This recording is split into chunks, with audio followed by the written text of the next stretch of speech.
يا صباح الخير وصباح الحر صباح الصهد.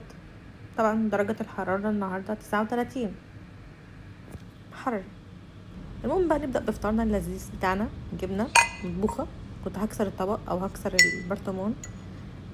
نحط بقى يعني، هو أنا طبعا باكل رغيف بالعافية، مش بالعافية يعني، اقصد بالعافية عشان بشبع بسرعة، لا ببقى عايزة اكل كمان عليك شوية، بس بنحاول نحجم الامر فكده كويس. طبعا هحط نص البرطمان في الرغيف اعتقد، كلمة الامهات،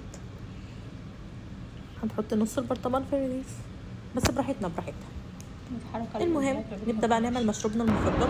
نحط المج اللي مش طايق نفسه، ده مش طايق نفسه، هو خايف من عن الورد او خايف من الورد، حاجه زي كده، نجرب اللي هو بره شديد يعني. نحط فعلا كنت مرعوبه على الورد قوي. نحط ميه طبعا، نعاير يعني، نحط ممكن ميه تعايره بالمعلقه، عشان نعرف نعمل فوم يعني انا حطيت ميه كده زي كده.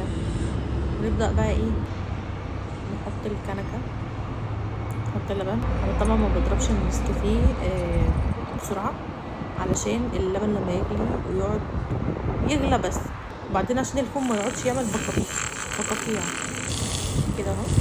ونحط على طول ورا اللبن، يعني ما ينفعش نضرب النسكافيه ونسيبه. الورد المج قرفان زيي، قرفان من الحر وقرفان من الورده اللي كل شويه تتحرك هتقع على راس حد.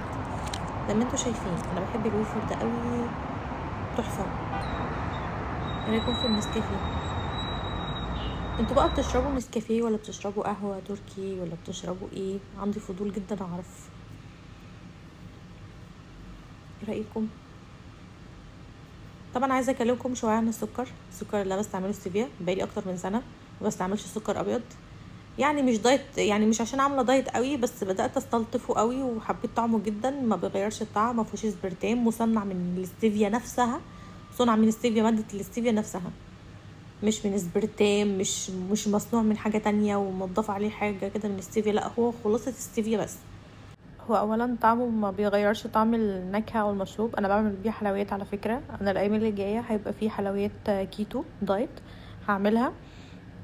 تابعوني الفتره اللي جايه، ما تنسوش الشير والاشتراك، علشان هعمل وصفات كتير قوي للكيتو الفتره اللي جايه للناس اللي بتعمل نظام كيتو. وبعدين بقى تعالي على الورده دي عشان تزهقتيني في عشتي، تعالي بقى. ورحت رميها على جنب الصراحه. بس كده خلصنا بقى من الازمه دي. انا كنت نسيت اقفل الكاميرا اصلا وانا بعمل كل ده.